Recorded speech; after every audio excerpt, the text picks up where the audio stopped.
Welcome to All Can, No Can't, the podcast where we toss out excuses, face our fears, and reclaim control. I'm Jeff Luther, your guide to mastering the chaos and turning obstacles into opportunities.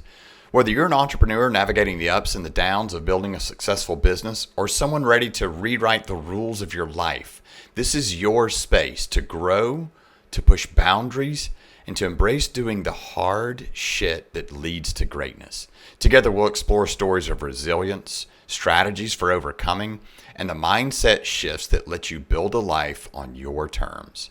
I use my experience with a life-altering diagnosis to help you find the can in every can't. So buckle up, because it's time to stop living in can't and start thriving in all can. You choose.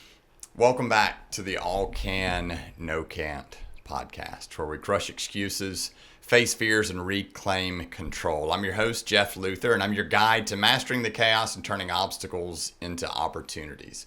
Whether you're an entrepreneur, navigating the ups and downs of building a successful business, or someone ready to rewrite the rules of your life, this is your space to grow, to push boundaries, and to embrace doing the hard shit that leads to greatness. Together, we'll explore the stories of resilience, strategies for overcoming the mindset shifts that let you build life on your terms. I've got a really fun person to chat with today, and I think you all kind of know my style, where we just kind of chat. I've got an engineer that has turned entrepreneur, Aliki Samone. Aliki is a powerhouse in personal transformation, entrepreneurship, and accountability, and really action. She's the author of Conquer Your Summit and the creator of the Summit Method, which is really cool, guiding people to take control of their goals, whether in business, health, or personal success. She's also a singer, a songwriter, a muralist, which is cool, aerospace engineer, and a project manager. It's like a hodgepodge of everything. She tackles life with both the left and right sides of her brain, which is going to be fascinating to talk about. Aliki, thank you so much for carving out some time to hang out with us today. Really appreciate it. Absolutely. I'm super excited to be here. I'm looking forward to some awesome conversation. So this is so fun. You're like engineer and super creative, which is fascinating. That's the struggle and the gift all at the same time. The blessing and the curse, right? Which is funny. Like, let's go back to like high school years. Were you more into art or were you more into math? So this is a great place to start, mostly because I feel like we all went through this point of life early on where we thought we were one thing, or maybe we were a couple of things, but suddenly you get to the end of high school and you're supposed to have your entire life mapped out or know what you want to do. I was very artsy. I actually went to a academy for arts and musical theater. I was in choir. I was writing music, doing art, all of that.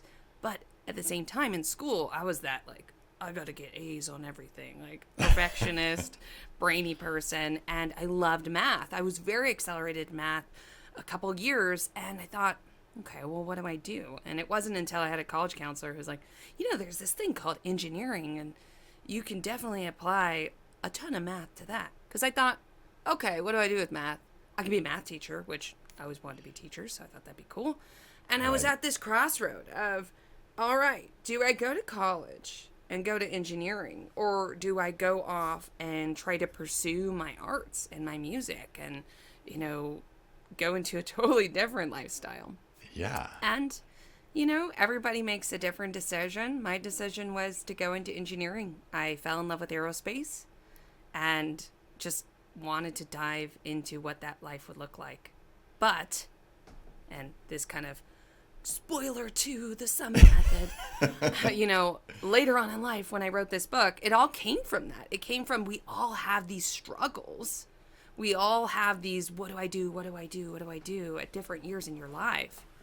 And I had to make that decision and also the decision of going and becoming an engineer. Yeah. But I had to figure out how to continue to insert the creative parts of my life.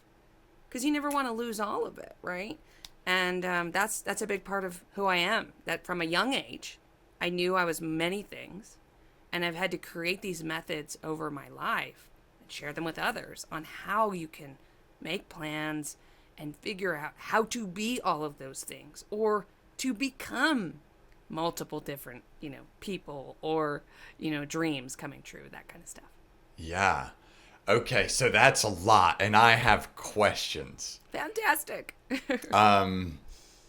So without getting into the details, you're younger than me, but still, I think we're relatively close. So high school, small town, big city? What was it like? Well, I've since actually lived in a small town in my life, so I think there was a point where I would have said I was in a small town. Okay. Let's say a medium-sized town. I actually grew up in Southern California, but it was a beach town, so it's kind of isolated from a lot of the sprawl of, the metropolitan area. Yeah. And it had that small town feel because of that beach vibe. So that answers my real question. And let's agree that offense is taken, not given, right? So I'm asking this out of genuine curiosity. Where I grew up, where I went to high school, girls would not be encouraged to go into aerospace engineering. Fair? Hey, fair to the statement you just made, but I will let you know, I went into aerospace engineering, and I was one of 6 women in my graduating class when I turned a senior, of over 150 other men in my program. So no, I think what you're saying is true, but it is a very real thing, I think, regardless of almost where you're coming from, the difference in dynamics and demographics. Yes. And I just want to go to a sidebar. Like, I have this conversation both in this platform and just in life in general about, people argue both sides of that about the male versus female roles. And a lot of times even females will argue, well, what else is there? We're equal, we're this, we can apply for any job. And the best way that I can put it is there are still opportunities out there that females might not get a chance for. And one I can give you specifically is if someone submits a resume to me for my company and they have on there that they are an Eagle Scout, I immediately give them more credibility. They might get a chance that someone else might not get. And until recently, girls did not have the opportunity to be an Eagle Scout. So there's still things that exist. Yeah.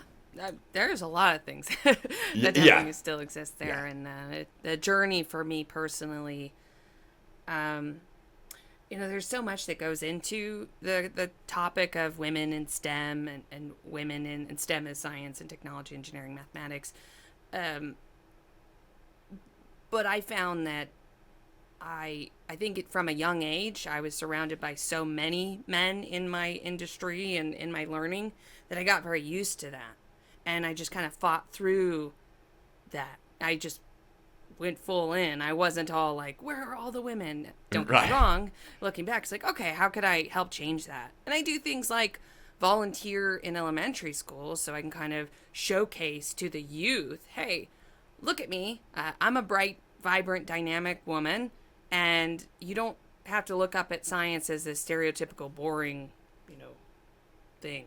Oh, I don't want to go into science. That sounds boring. And it's like, oh, I can be fun and show you that you can become, somebody in science and still be awesome. Still be fun. You've got that vibrant personality. So that's the creative side of you. And then you have the wits of the engineer.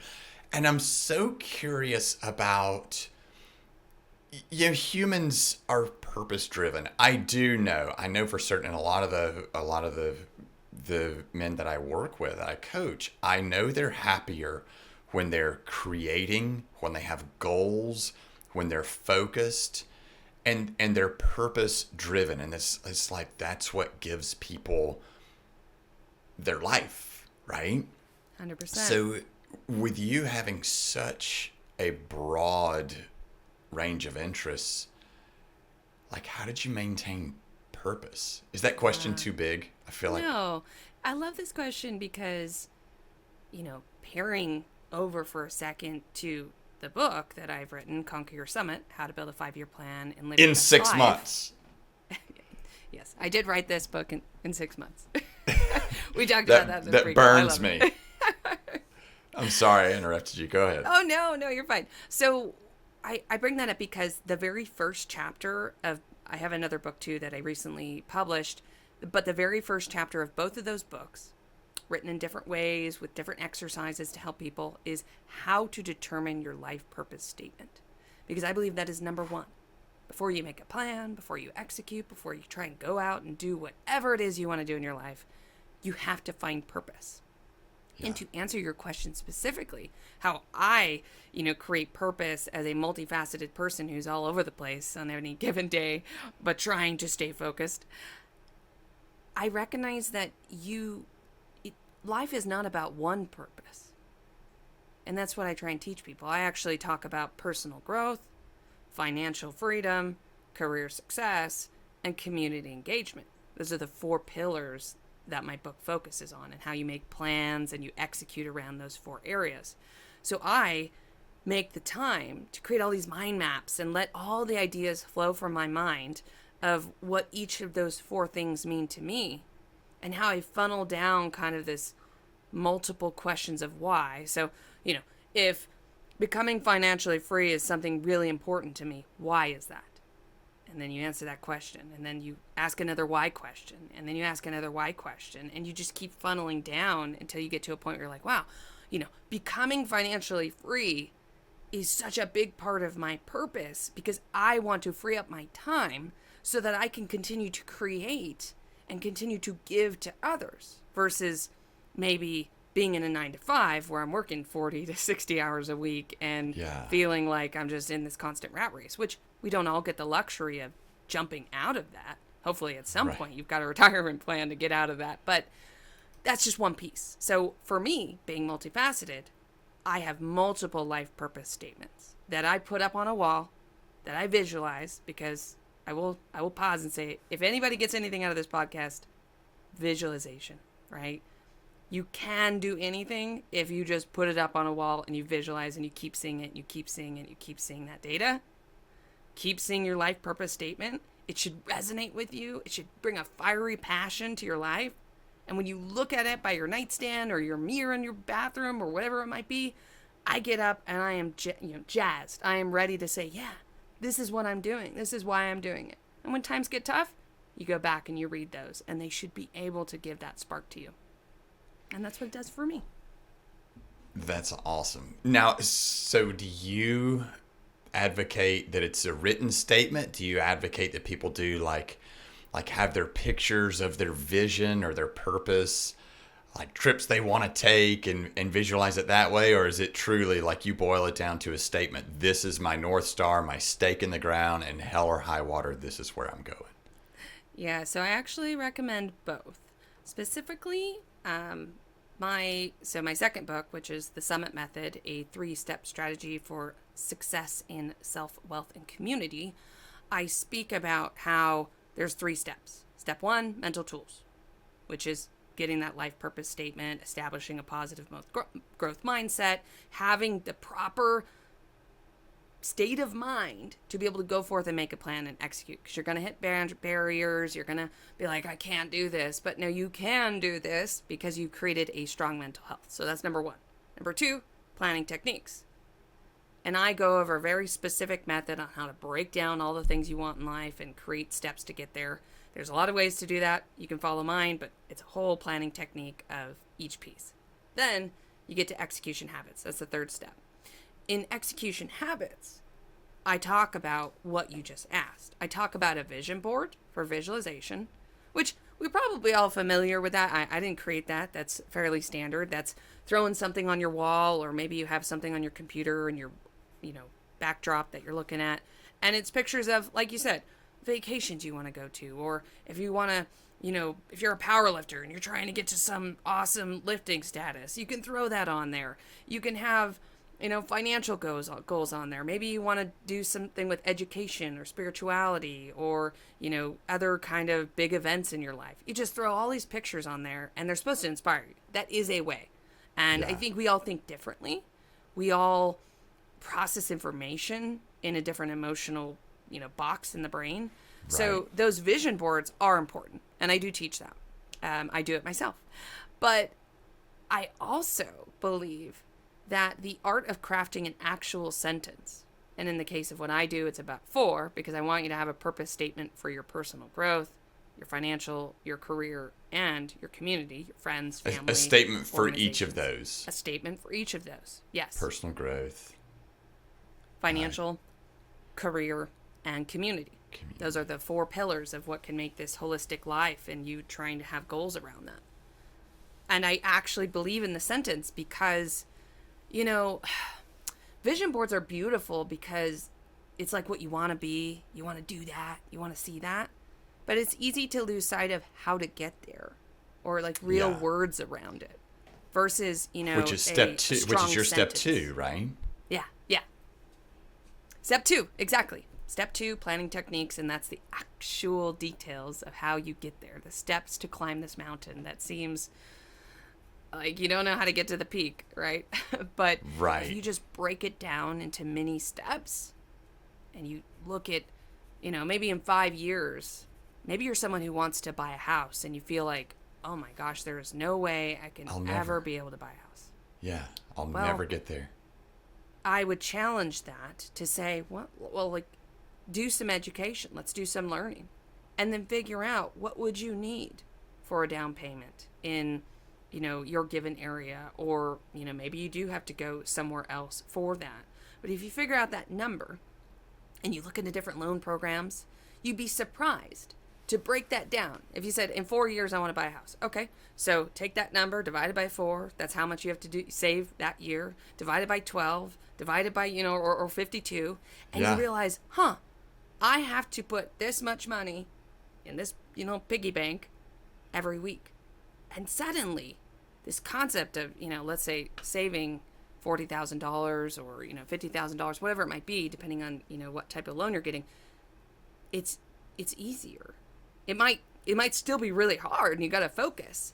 But when you look at that peak, that top, that big number, it just seems impossible. So you don't even try. Yep. And so I'm gonna go. This sounds like I might go a little bit negative here. I'm not. But we live in a world of such immediate gratification. That's the challenge. Like some of the people that I work with, what's a goal? What do you want? Tell me something short term. What do you want? I want to weigh under 300 pounds. That's so easy. That's so easy. It's simple, I guess, is probably more appropriate, but it's not easy. The simple part, we know what we have to do, right? Walk 30 minutes a day and quit putting shit in your mouth. Just exercise a little bit. But it's so hard. It really is so hard. And on the outside looking in, it seems like something so easy to do, but it's not. It's a discipline and it's a habit change. Discipline, habit change. Exactly. It's hard. It's humans. We want to, I think we're naturally designed to try to conserve energy, right? And if you think way back in time, we had to conserve energy the way we hunt and gather and did all these things. So we naturally still evolve that in our brains. We want to conserve energy. And the concept of going out and working out 5 days a week takes mental discipline to actually go do. But I love your example because short-term gratification is real. Whether we like it or not, social media has been a giant continued growth over the last many years, and it's just going to keep growing in weird ways. And it distracts us. It makes us have the intention of a goldfish. We look at videos for 3 seconds before scrolling up, and we want this instant gratification in life. So that is why when I talk through my planning techniques, it's all about, okay, dream big. What are your big goals? What are they 2 years, 3 years, 5 years, 10 years? And you say that. You say dream big. Like dream big. Dream big. Yeah.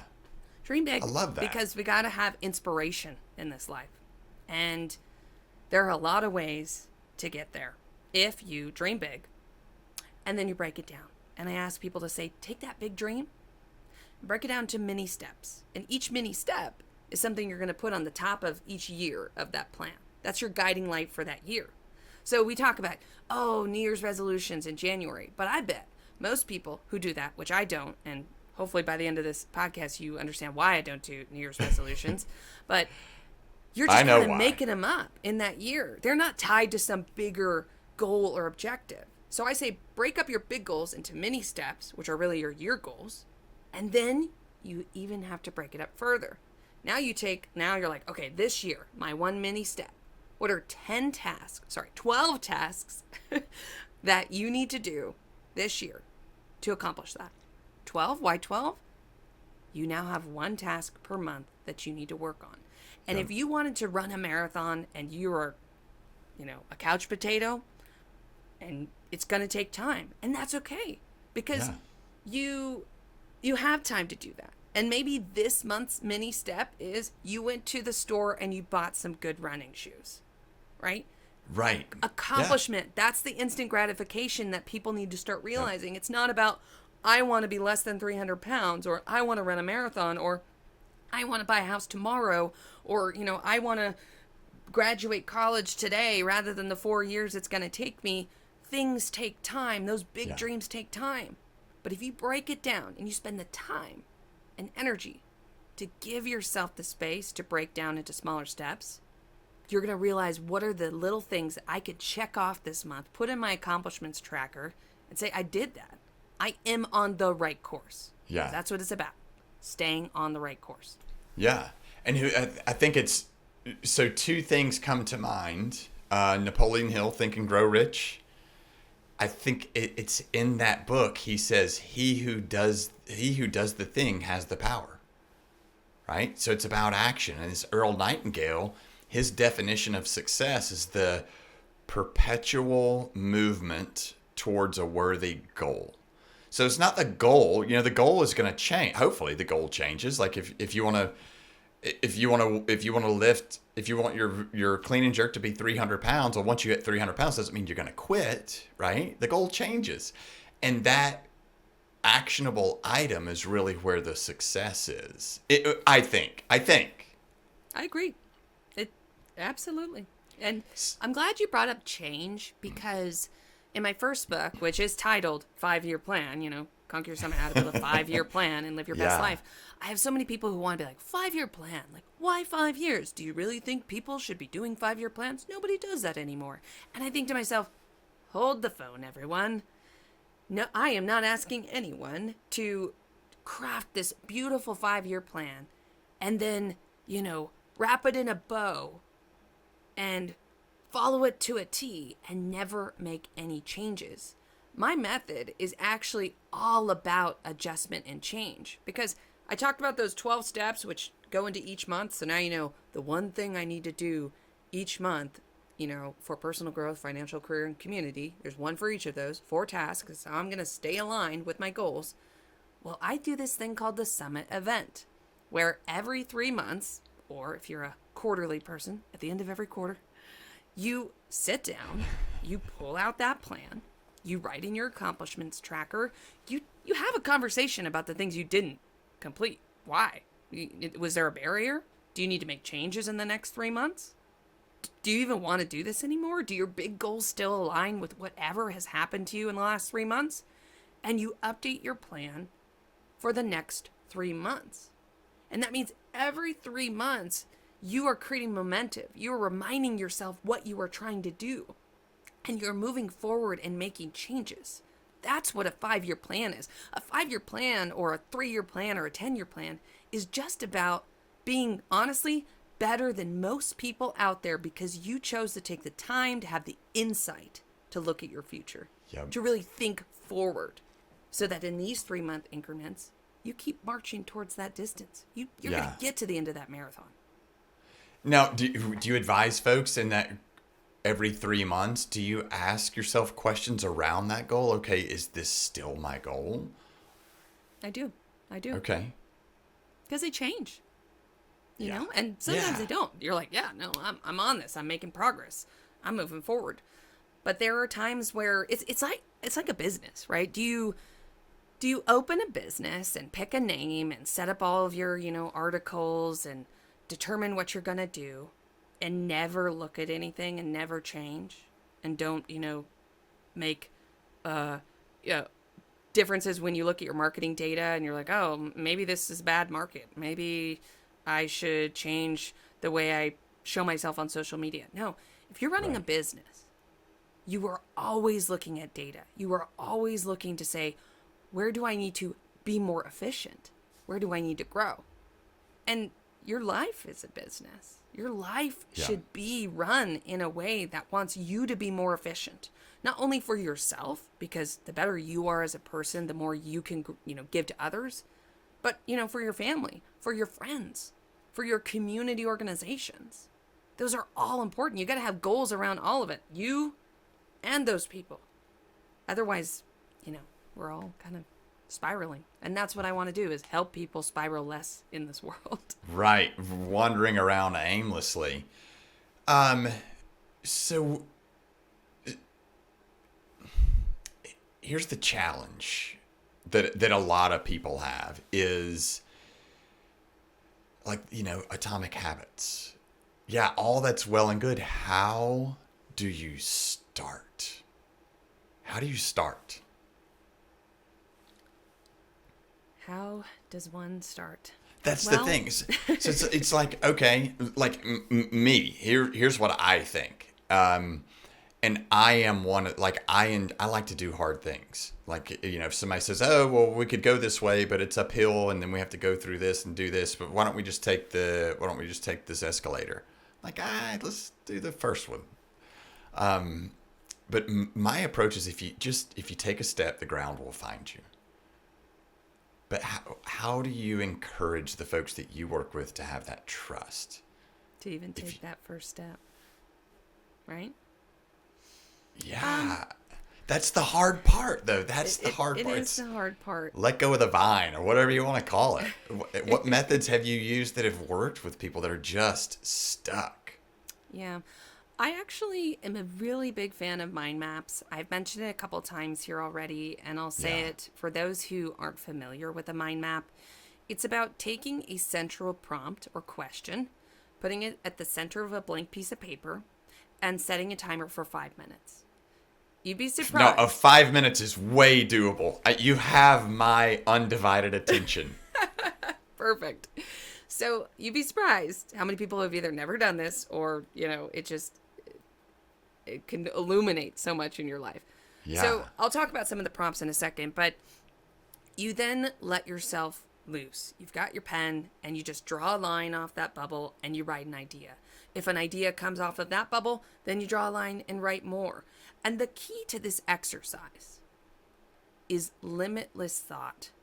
In a mind map, no one is going to see this piece of paper. And if you're real paranoid, you can shred it. You can burn it. I don't care what you do to this thing. The point is, you need to get out of your mind, out of the spiral, take this infinite sandbox that you have to create amazing, ideas and visions and all of that, and write it on paper and actually think about what you want to be and who you are or things about the past and write them down.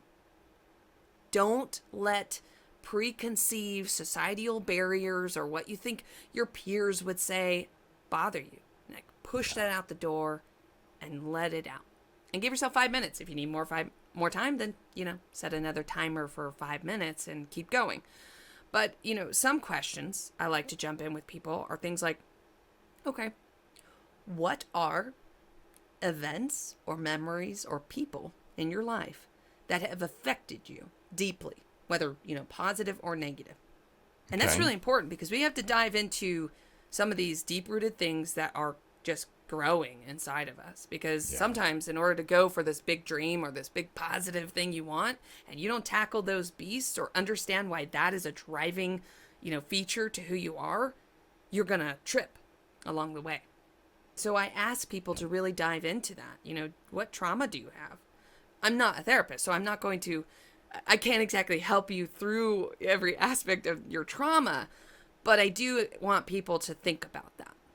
It's great to know. It's great to know. like, what you teach reminds me of Harv Eker, the Millionaire Mindset, I think. But he talks about your financial blueprint. Your financial blueprint shapes so much of you. When I was growing up, we were poor, and my parents were resentful of people that actually had money. So, it creates this thing in me and in a lot of folks that money is not good. When your parents are resentful to people that have money, then you're like, shit, I don't want any of that. I don't want money. I don't want to be a bad person. And it's just, Yeah, it's so not true. So exactly. I love the way you start that out with But what's one of important, those questions. I will say, is those questions evolve. We just talked about a potentially more negative aspect of looking at life because I Right. may be here smiling and talking about awesome things and being, let's all go be successful, but it's hard and there are bad things that happen to all of us in life and you've got to figure out how to get through that. But then the positive, I have Yeah. people make sure that they do a mind map that's like, what does your ideal life look like? Yeah. Think about your personal growth, financial, career, community. What are these visions you have? I mean, if you want to retire on a private island, write it down. It's not about, oh, if I write it down, this thing's going to happen.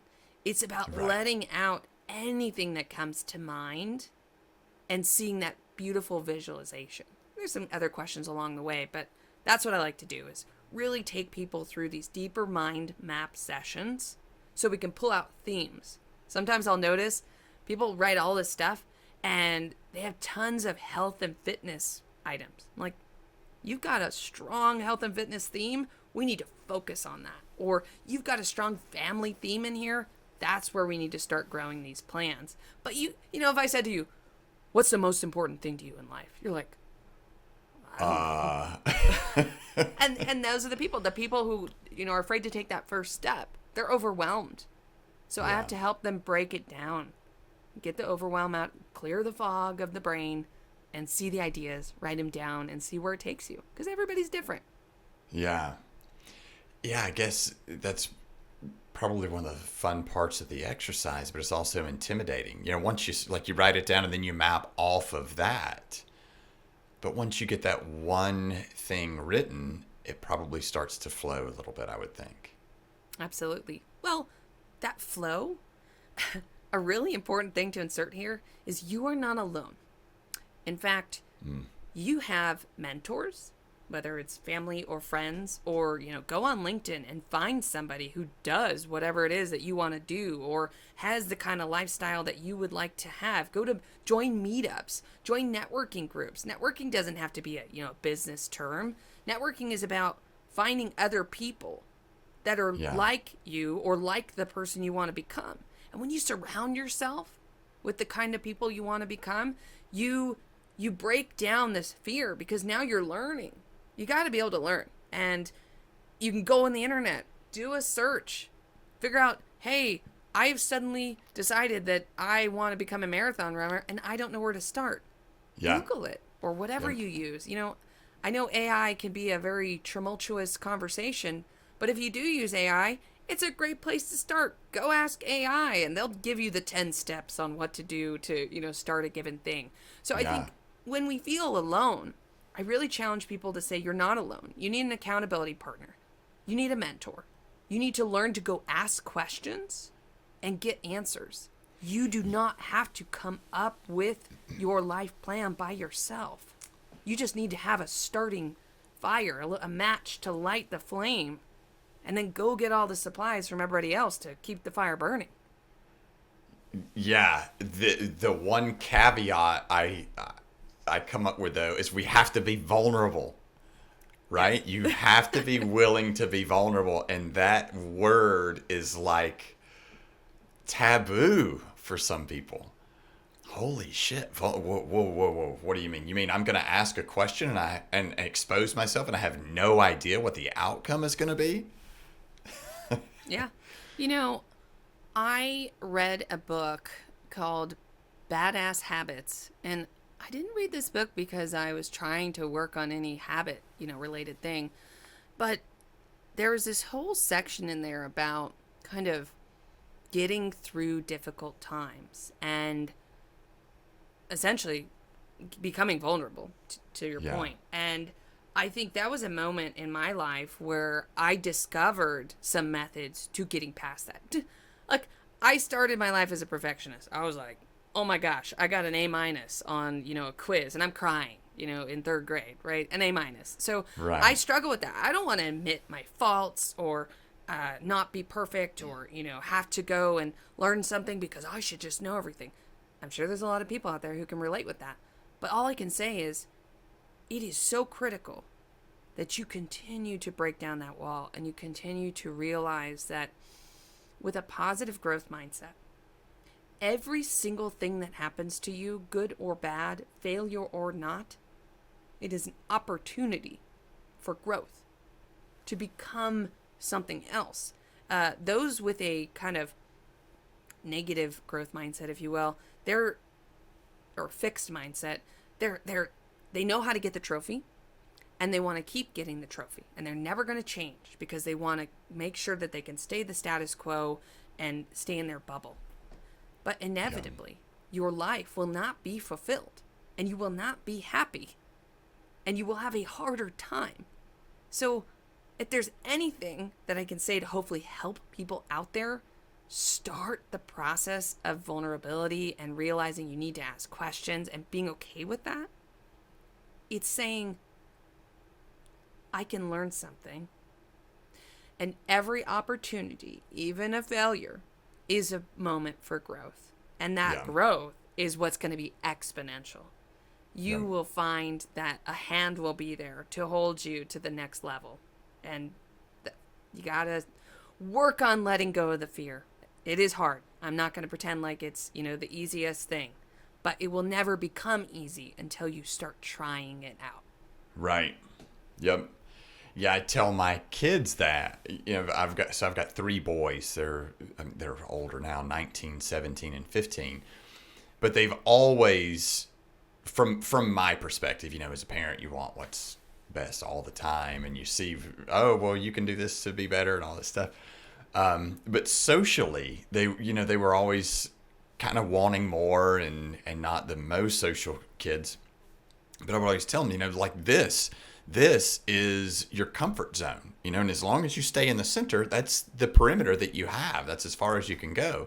And once you get just a little bit outside that, now we move this whole perimeter and it opens up that much more. And it's the same thing here, asking questions, being vulnerable. You move just a little bit and it expands. Your opportunities expand so much more, so much further. And a lot of times we just don't see that. It's very true. It's very true. It's hard to find. I'll go back to the person that wants to lose weight. You worked really hard for 2 weeks. Really hard. I mean, you're getting up early. You're not eating the things that you were eating before. You're fighting the junk food. You're doing the exercises. And you don't see shit for a change. You see nothing. You're like, oh, this is never going to work. And then 30 days. Oh my gosh. I look different. Or someone says something. You look different. It's the action is the success. Well, I love that example because taking it back to, the theme of your show here, we can do this. And part of being the can attitude is recognizing that it's not instant every day. I can. Right. I mean, we have to be like, we got to try to be can. But you have to get through some of those barriers and understand when you have low moments. You've been doing this for X days. You're not seeing a difference in your body. But it's all about mindset. It's about getting up and saying, I get to go to the gym today and work out. Yeah. I get to eat this amazing healthy food and have this lifestyle. This happened to me, I want to say almost like 3 weeks ago. I was just like, oh my gosh, I have to get up and go. I have to go power lift. I'm working on my goals. Like I want to get to this specific weight. And I finally said, no, I can. I was in an accident and I sprained my ankle and I couldn't work out and it frustrated me. Oh, And it's it was the worst. it's the worst. And so I realized through this bad thing that happened to me in my life, not that bad, but bad enough where I couldn't do the thing. Like I was on a roll. I was going to the gym. I was being awesome. And then you just totally thrown off everything. I now get to say I can, because there are Yeah. so many people out there who can't. They Yep. have injuries, or they choose not to, or whatever it must be. But you have the power of choice, and you can. You get to go work out. You get to go eat healthy. You get to Yep. wake up and take charge of your career and go have that conversation with your manager because you are strong enough to do that. So Yeah. I'm changing the mindset to I get to do that. How exciting is that? I love that. And it's the power of choice so take for granted. Oh my God. Like with you, when you sprained your ankle, your choice was taken from you. You did not have a choice. You could, you can't deadlift with a sprained ankle. You're certainly not doing snatches or clean and jerks with a sprained ankle. You have no mobility. So your power of choice is totally gone. And we so take it for granted. Exactly. We do. So here's what I want to know. Like, I'm dying to talk to you about this. Usually, in my experience, someone that's done what you do, you've been in engineering, you're a math whiz, you love all of the lines and all of the boxes to be put in, and then you have this whole creative side. Usually, what happens is someone goes, you know what? I'm done with this engineering shit. I'm gonna go do the creative. But you've managed to do both. What would you say to someone that's listening that is, because I would imagine that was a struggle at some point. I mean, you come off like everything's easy and you're not dragging shit around like the rest of us are. Like you're so put together. But I would imagine that was a struggle.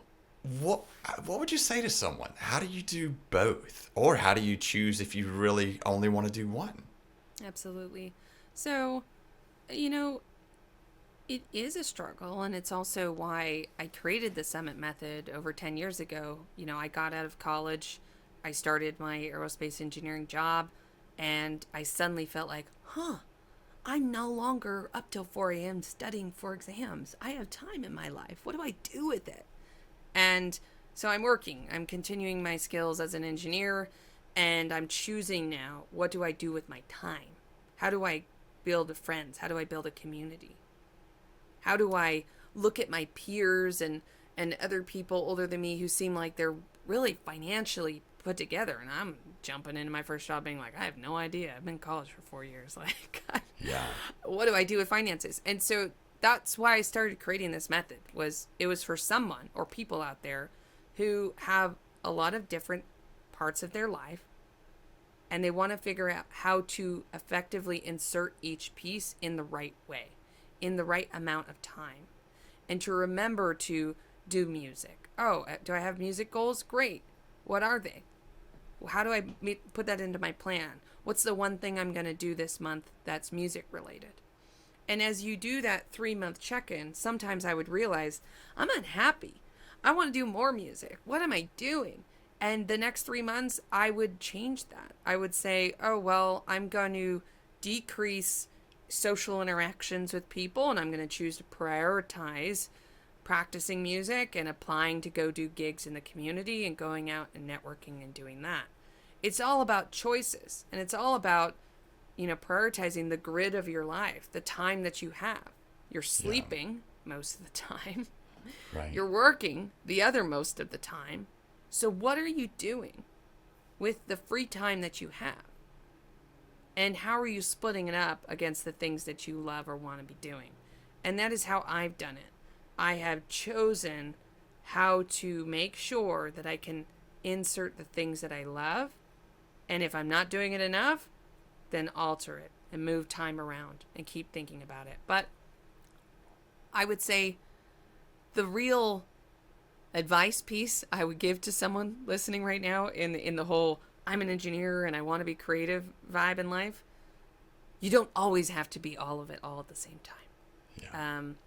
I believe that if you go into a career, now obviously my case engineering, it could be anything. It could be business, it could be marketing, whatever it is that you get into. There is nothing that says that you have to keep doing that for your whole life. Now, don't get me wrong. There's a lot of pressure, probably from parents or whoever, especially if they spend a lot on your education. Like, yeah, you better stay in that career forever. Yeah. And there's plenty of people who do stay in the same career forever, and they love it. But I think that people should embrace saying, I did engineering for 10 years. In fact, I was in the aerospace industry for 10 years, and I chose to leave the industry and write this book and start being an entrepreneur and start building my own businesses. I eventually went back to some more tech work, but the point being, I made that leap and made that change. And you can too. And that's how you create some of that balance through your life. If you are both of these very polar opposite things, then you need to learn to figure out how to give yourself time and space to explore them. Because as you grow, and they say every 7 years we become an entire new person. Yeah. As you grow, you're going to change. And that's where you just kind of keep saying, do I want to be an engineer anymore? Right. Or am I an engineer in my mind? I'm very analytical and I love spreadsheets and I can be A-type. But I'm not doing engineering on the daily anymore. Now I'm doing it in a different way. So it's how you interweave yourself through life. Interesting. Thank you. All right. So tell us where to find you, Aliki. Sure. I tell people, go to my website. That is www.conqueryoursummit.com. And there you'll be able to find links to my books, links to my video courses. If you're an audio video person, I have an audio book. And if you want to contact me and talk about what you learned today or how I can help you, my contact information is on that website as well. Awesome. And we'll have it in the show notes too. Thank you so much for the time. This has been fascinating. Thank you. I enjoyed it. All right, folks. I am Jeff Luther with the All Can, No Can't podcast, where we are finding the can when people tell you or you think that you can't. Love seeing you and can't wait until next time. Thanks so much. Thanks for listening to All Can, No Can't. If today's episode resonated with you, remember, it's not about the chaos you face. It's about how you choose to take back control. It's about finding that one small can in the can't you're given and grinding it down. Find your angle, carve your place out in the world, and get the fucking win. Do that by finding what you can do and not listening to what you can't. You choose. Be sure to subscribe, share, and leave a review. Your support helps me reach more people that are ready to embrace the all-can mindset. And it lets them know there's someone that's willing to walk with them no matter how dark the path gets. You can find me on Insta at JDLuther 2.0 and allcan_no-can't. This is where I share more tips, stories, inspiration to help fuel your journey. And until next time, keep pushing boundaries, breaking limits, proving to yourself that anything is possible, even when you're told it isn't. Remember, life's not about can't.